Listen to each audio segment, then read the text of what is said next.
దర్శించుమయ్యా.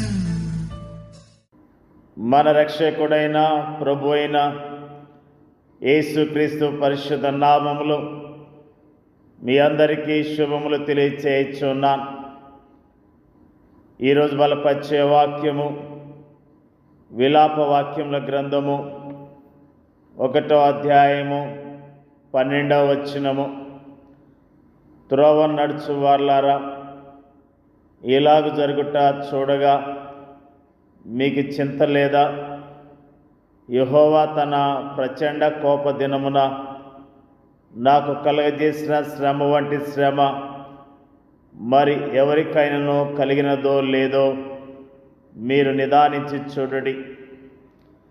యెరూషలేము పట్టణముకు సంభవించిన దుర్గతి గురించి ఈ రోజున మనము ధ్యానం చేయుచున్నాం. తమ పాప ఫలితముగా యెరూషలేము పట్టణముకు సంభవించిన దుర్గతి పట్ల యిర్మీయా ప్రవక్త వ్యక్తీకరిస్తున్న దుఃఖాన్ని ఈ వచనములో మనం చూస్తూ ఉన్నాం. అవును, దాని అతిక్రమము విస్తారమని యెహోవా దాన్ని శ్రమపరుచుచున్నాడు. తన పాపముల విషయమై పశ్చాత్తాపడమని, వాటి నుండి వెనుదిరిగి దేవుని వెంబడించమని యిర్మీయా అనేకసార్లు యెరూషలేమును బ్రతిమలాడాడు. కానీ అలా చేసేందుకు అది నిరాకరించింది. తన పాపములోనే అది కొనసాగింది. అది తన దేవుడైన యెహోవాను విసర్జించి తన విటకాండ్ర వెంటే వెళ్ళింది. ఆ సమయంలో దాని ప్రవక్తలు మరియు యాజకులు కూడా దానిని మోసం చేశారు. అది ఎన్నటికీ చెరలోనికి పోదని వారు దానికి అభయం ఇచ్చారు.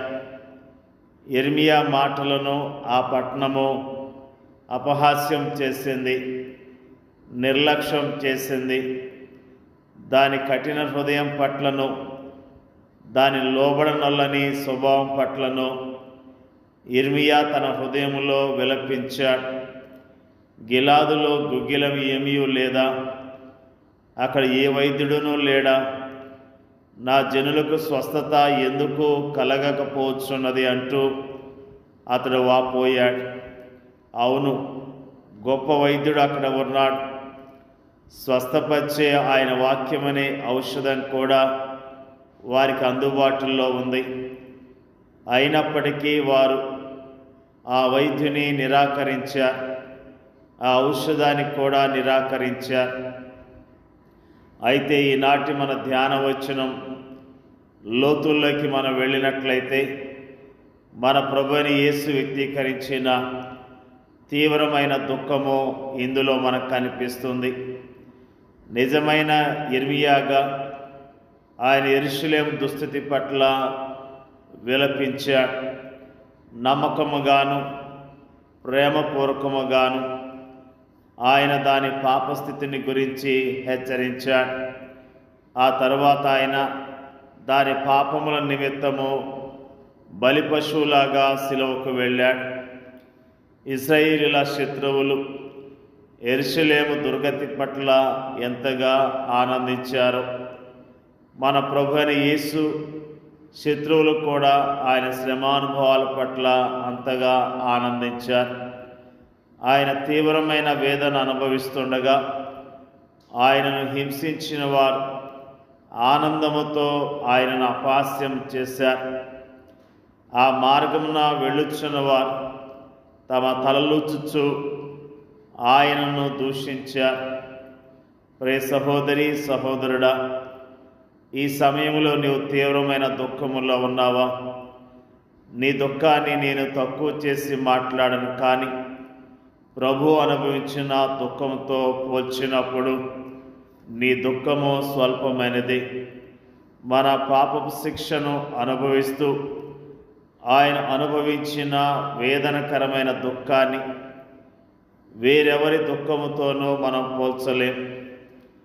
తన స్వేద బిందువులు రక్త బిందువులుగా మారినంతగా గెత్సెమనే తోటలో ప్రారంభమైన ఆయన వేదనకరమైన దుఃఖము కల్వరి శిలువ వరకు కొనసాగి మిట్ట మధ్యాహ్నపు గాఢంధకారపు వేళ మానవాళి పాపమంతా తన మీద పడినప్పుడు ఆ పాపాన్ని సహించలేని పరమ తండ్రి తన చెయ్యి విడిచినప్పుడు ఆ ఎడబాటును సహించలేని ఆ వ్యక్తి, నా దేవా నా దేవా నన్నెందుకు చెయ్యి విడిచితివి అని కేక వేయటంతో తీవ్ర రూపం దాల్చి చిట్ట చివరిగా సమాప్తమైనదని చెబుతూ ఆయన ప్రాణం విడుచుటతో ముగిసింది. ఆ మధ్య సమయంలో ఆయన స్వజనుల ద్వేషాగ్ని జ్వాలలు మింటినంతగా వారు ఆయనపై ఉమ్మివేశారు. ఆయన ముఖం మీద పిడుగుద్దులు కురిపించారు. ఇనప కుక్కీలున్న క్రూరమైన కొరడాలతో వారు ఆయన వీపును నాగటి చాళల్లా దున్నివేశారు. ఆయన తల మీద ముళ్ళ కిరీటాన్ని ధరింపచేశారు.